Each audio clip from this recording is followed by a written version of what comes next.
Perhatian, perhatian. Pintu studio Tonight Show Premier telah dibuka. Untuk penonton yang tidak menonton TV, dipersilahkan masuk. Macet lagi, macet lagi.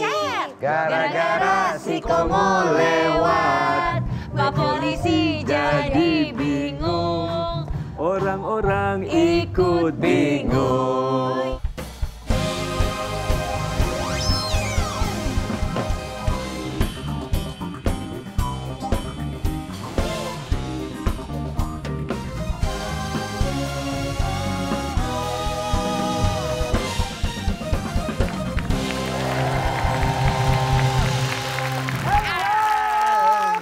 Kembali di Tonight Show Premier. Gas, gas, gas.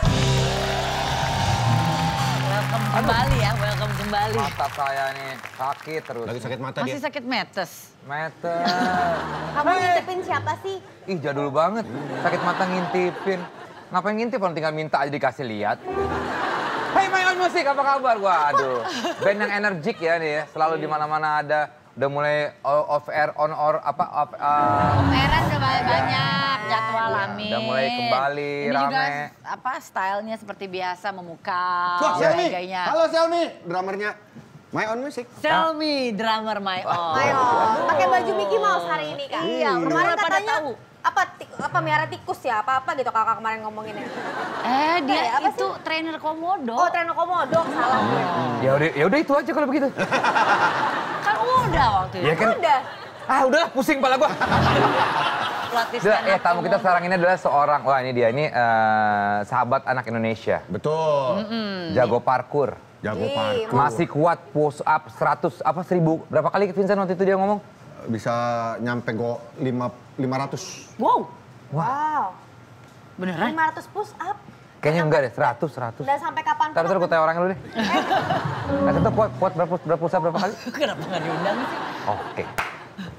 Saya sudah dapat jawabannya. Ya. Berapa? Rahasia dong. Ya udah aja deh biar tahu jawabannya. Kaseto.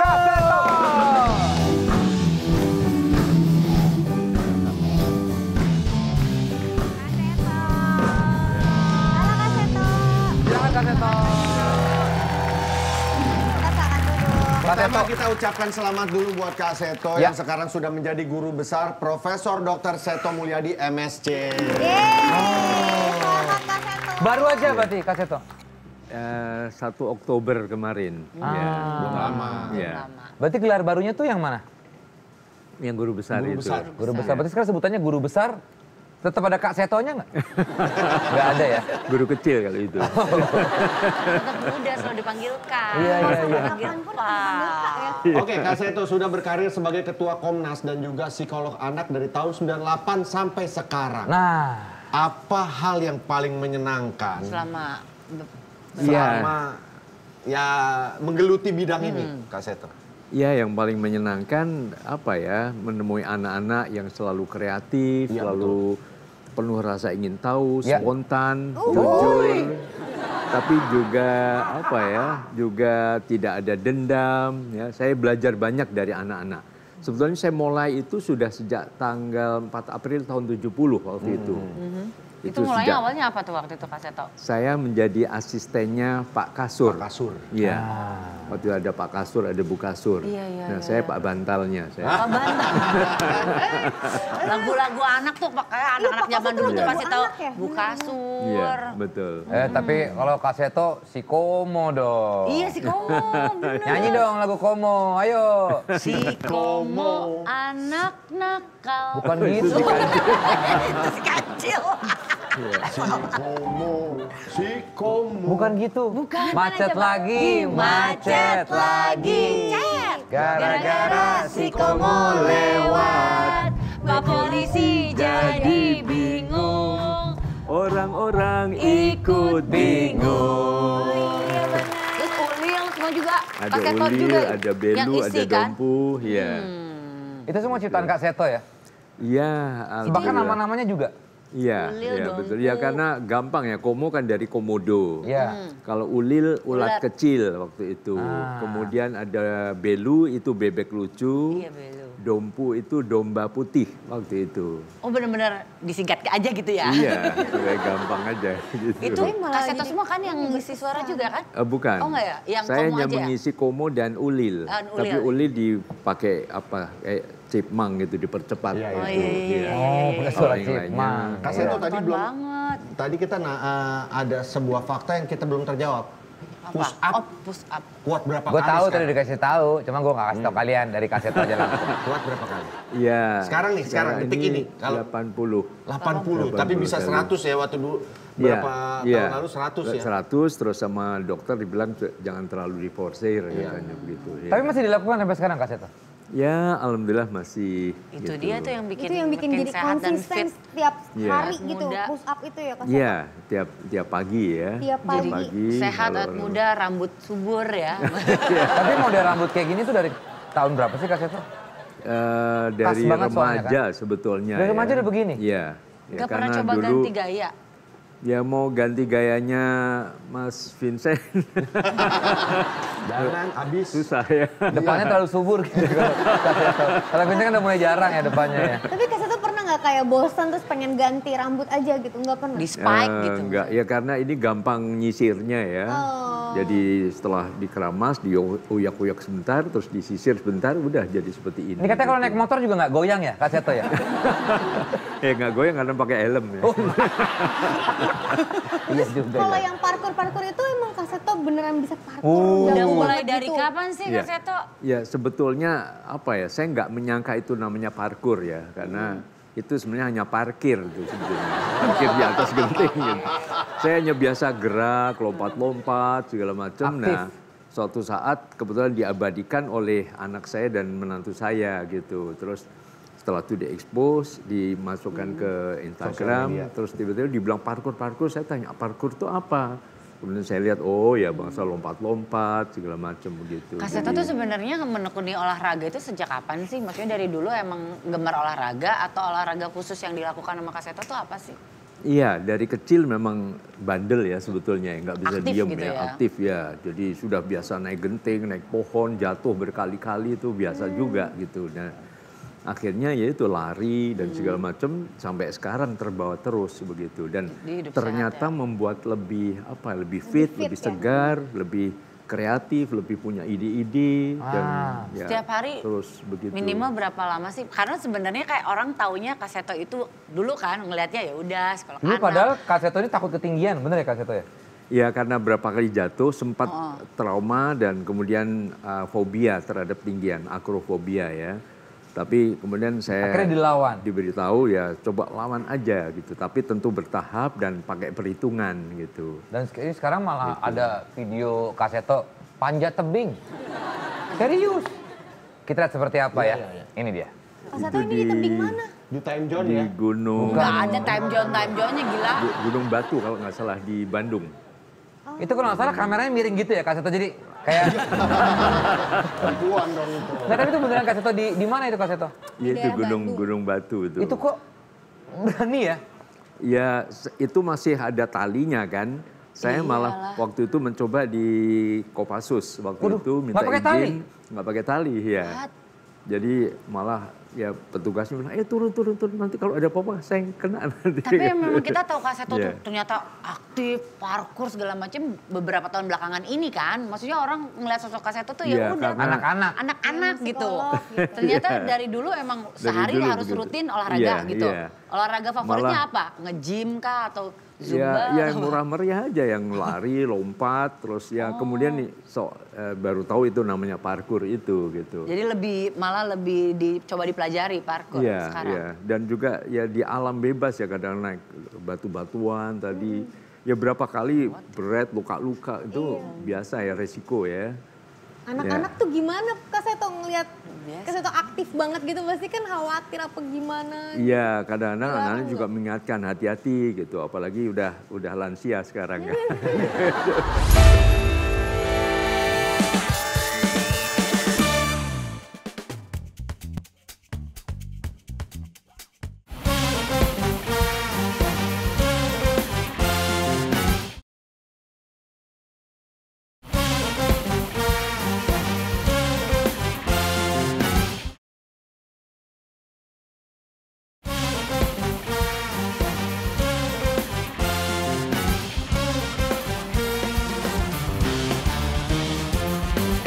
Selamat malam semua. Apa yang Anda saksikan? Sangat persis dengan apa yang terjadi di studio saat ini. Karena ini Live!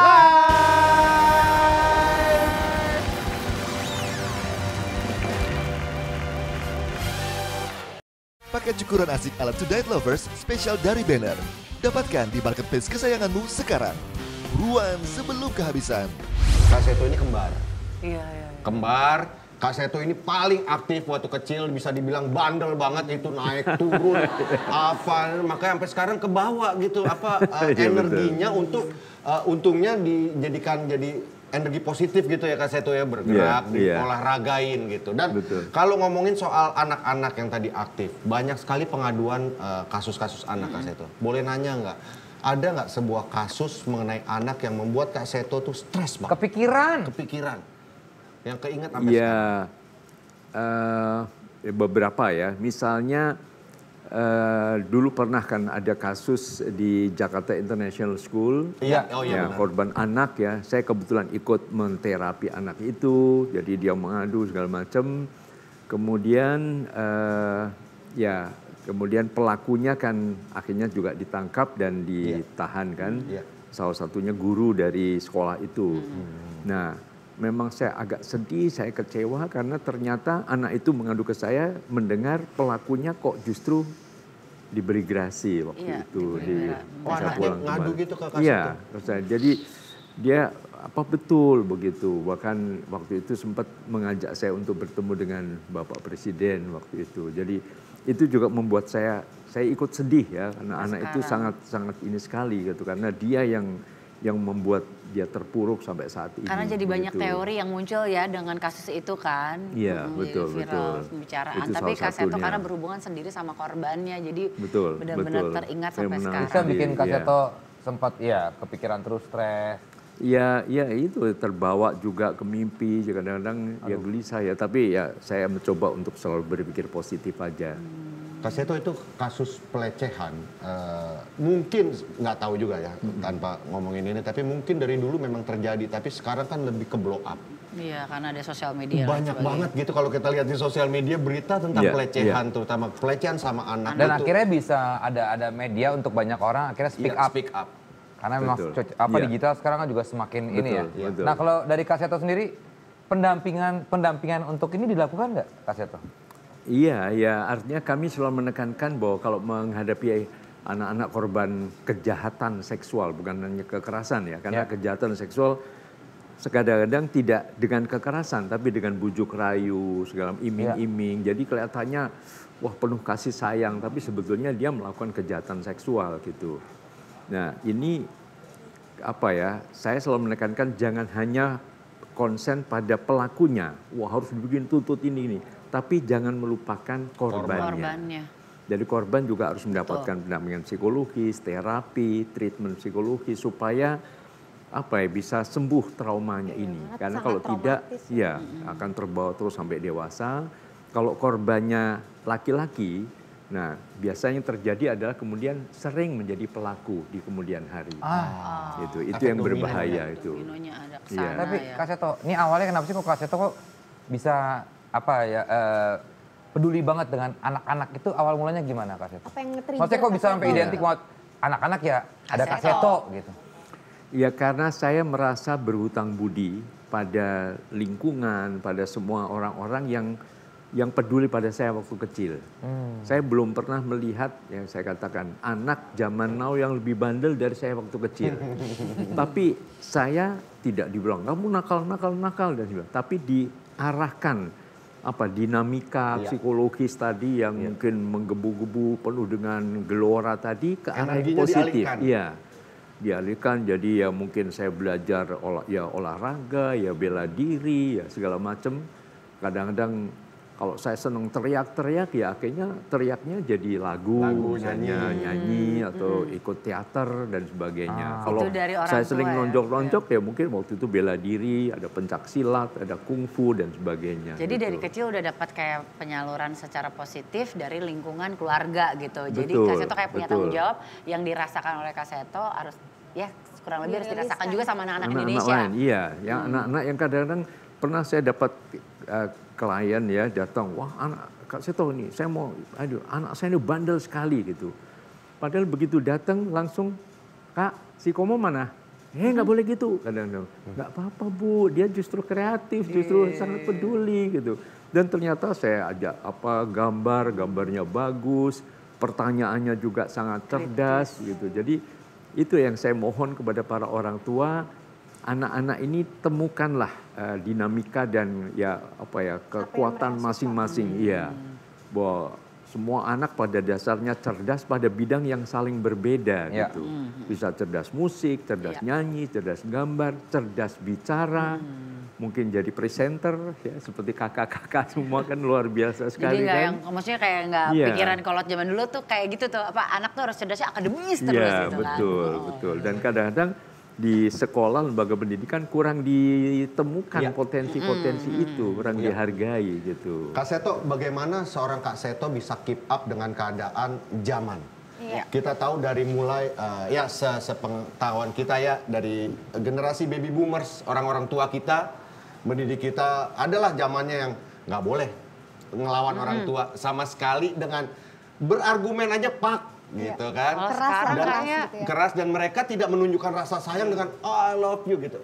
Mayoritas ya. Zaman berubah. Sekarang anak sekarang berargumen, sangat senang berargumen. Bahkan kalau sampai kita agak keras ke anak aja mungkin sosial media, dikit-dikit mental health issue. Kalau dulu mungkin saya kalau kayak ngadu-ngadu gitu, saya udah didengkulin mungkin ya. Bagaimana seorang Kak Seto bisa keep up dengan generasinya yang semakin berubah? Ya, memang saya juga belajar bahwa sesuatu itu dinamis sekali ya. Ada perubahan-perubahan, ada perkembangan, sehingga kalau kita tidak menyesuaikan dengan perkembangan ya kita akan ketinggalan zaman. Kita akan frustrasi, kita akan dulu kan ibaratnya kita takut sama orang tua. Tapi zaman now orang tua sering takut sama anak. Nah, karena keadaannya begitu ya harus diikuti juga gitu. Jadi ikutilah perkembangan zaman ini dan mencoba untuk tetap intinya konsisten pada suatu kekuatan yang diberi nama cinta. Kekuatan cinta ini saya kira sangat-sangat penting. Tapi kadang-kadang saya takut gini. Maksudnya aduh gue diajarin sama orang tua gue dulu kayak begini nih. Sekarang kok aduh jangan sampai adabnya ini berbeda. Iya, attitude gitu. Karena takut. Gini, Kak Seto, saya merasa orang tua saya mendidik saya walaupun dengan ada kekerasan, tapi kok saya jadi ya. Saya bisa, maksudnya punya rasa tepas selera, punya rasa ya gitulah seperti itu. Respect dengan orang. Nah itu sebetulnya baikan dengan cara itu atau dengan keadaan sekarang, Kak Seto? Ya itu tadi, karena keadaan berubah kan, zaman berubah juga. Zaman dulu memang ya sumber informasi anak itu ya hanya satu ya. Orang tuanya. Ya, orang tua, kemudian paling radio, televisi juga zaman waktu itu satu gitu. Sehingga ya sudah nurutnya itu saja. Tapi sekarang sumber informasi di mana-mana kan. Jadi kalau kita hanya mengacu pada satu sumber saja, orang juga membandingkan, enggak seperti itu begitu. Jadi sekarang ya harus menyesuaikan dengan hal itu dan bukan lagi dengan zaman-zaman dengan cara paksaan, kekerasan dan sebagainya. Apalagi sekarang sudah ada dari tahun 89 sudah ada Convention on the Rights of the Child, konvensi hak anak ya. Yang ini satu-satunya konvensi internasional yang diratifikasi oleh hampir semua negara di dunia. Termasuk negara-negara Arab dan sebagainya. Jadi nggak bisa dibandingkan zaman dulu kok boleh, sekarang kok nggak boleh ya. Karena sudah disadari ya bahwa dengan cara kekerasan dampaknya justru tidak seperti dulu. Dulu nurut karena ya sudah sumbernya satu. Karena sumbernya beragam sekarang dia akan membandingkan salah-salah dia akan antara fight atau flight gitu. Antara melawan orang tua jadi berani orang tua atau ya kabur. Banyak kan sekarang ini anak-anak yang kabur dari rumah karena ya merasa wah nggak benar cara-cara pendidikan dengan cara dulu begitu. Jadi ikutilah perkembangan zaman. Tuh ya yang sepengorbanan nih sama kita ya satu lifting yang punya anak kadang-kadang bingung kan, wah anak gue berargumen, nggak nyaut. Kalau zaman gue dulu, cabein, ngomong lu. gitu. Tapi Lu nggak pernah ngerasain di empos lu ya. Di angkot diapain teh? Dicubit pahanya sampai biru. Cubit munter gitu. Bahasa Perancisnya dicetot. Cetot. Ya kan kalau Lu dulu nggak ya. ngerasain. Tapi nggak ada tapi-tapian. Pak, kalau sekarang kan ngerasain tidur. Kenapa saya harus tidur jam segini? Orang saya bisa Karena kok saya begini. bisa ini. Selalu ada pertanyaan, tapi ya itu ya bingung juga ya dulu jadi anak sekarang jadi orang tua pembelajaran. Semua orang butuh pembelajaran. Parenting tuh kayak Kak Seto, belajar terus ya. menurut Kak Seto sekarang anak-anak Indonesia ini gimana? Nah, bagus nih. Iya, pada dasarnya anak-anak kreatif ya, kemudian kreatif ya penuh dengan ide-ide dan memang zaman sekarang dituntut bukan hanya anak jangan mimpi sebagai anak penurut, kita akan frustrasi justru. Tapi anak yang mandiri dan bisa bekerja sama. Jadi bisa bekerja sama dalam keluarga pun cara menanamkan nilai-nilai dengan cara berdialog, bekerja sama. Jadi biasakan semacam rapat keluarga atau ngobras ya, atau sidang umum MPR, majelis permusyawaratan rumah gitu. Atau itu masih melakukannya sampai sekarang. Ya. Di meja makan gitu ya, ngobrol atau bareng. konferensi meja bundar gitu ya. Apa lesehan atau dimanapun pokoknya berdialog sehingga anak-anak mulai belajar bukan sekadar wah yang kuat itu yang menang sehingga kita boleh memaksakan diri, tidak. Nanti kalau begini, nanti kalau dia jadi pemimpin juga harus menggunakan hanya kekuatan atau kekerasan saja. Iya. Jadi ya semacam demokratisasi lah dalam keluarga gitu. Berdialog dari hati ke hati sehingga kalau dia menurut pada komitmen yang sudah disepakati bersama. Bukan kata mama saya harus begini, kata papa saya harus begini. Ya sudah, kata mama kata begitu nggak ada papa mamanya ya udah malah dia menyeleweng. Wah benar gitu. juga ya. Benar-benar. Demokrasi. Iya benar ya. Atas keputusan bersama. Keputusan Bahwa bersama. kita udah kesepakat loh bahwa lu nggak boleh gini-gini. Nah ini baru ngelanggar nih karena udah disepakatin kok lu begini gitu. Dan juga disepakati juga kalau melanggar apa sanksinya gitu. Sanksinya udah disepakati. Jadi juga. bukan karena misalnya kata papa kalau nanggal ya dicubit, dipukul dan sebagainya. Itu justru nggak memecahkan masalah. Dia tidak akan mandiri dan hanya sebagai robot saja. Gitu. Mungkin berlaku kalau buat anak zaman dulu kali ya. Gitu, Iya, zaman dulu kan ya sudah nurut Kan aja. Kak Seto sangat menguasai hal seperti ini. Boleh nggak saya nitip anak-anak saya ke Kak Seto? Berapa kali lu nitip? 2 kali lu nitip. Saya mau juga. Ya udah kalau gitu Kak Seto terima kasih banyak. Ya. Semoga Kak Seto sehat selalu. Ya terus tetap energik ya. Amin. Ya. Terus juga kita sebagai anak-anak Indonesia merasa terlindungi loh dengan sosok Kak Seto. Benar loh Kak Seto, walaupun saya udah umur 44 tahun, saya merasa kayak anak-anak yang masih butuh perlindungan Kak Seto. Ketika ngeliat Kak Seto kita Iya jadi kayak benar. anak-anak ya. Pokoknya pesan Kak Seto semua harus didasari oleh cinta. Terima kasih Kak Seto. Semangat untuk seluruh anak-anak Indonesia yang sangat luar biasa. Kita ketemu lagi di Tunas Premier selanjutnya. Gas, gas, gas!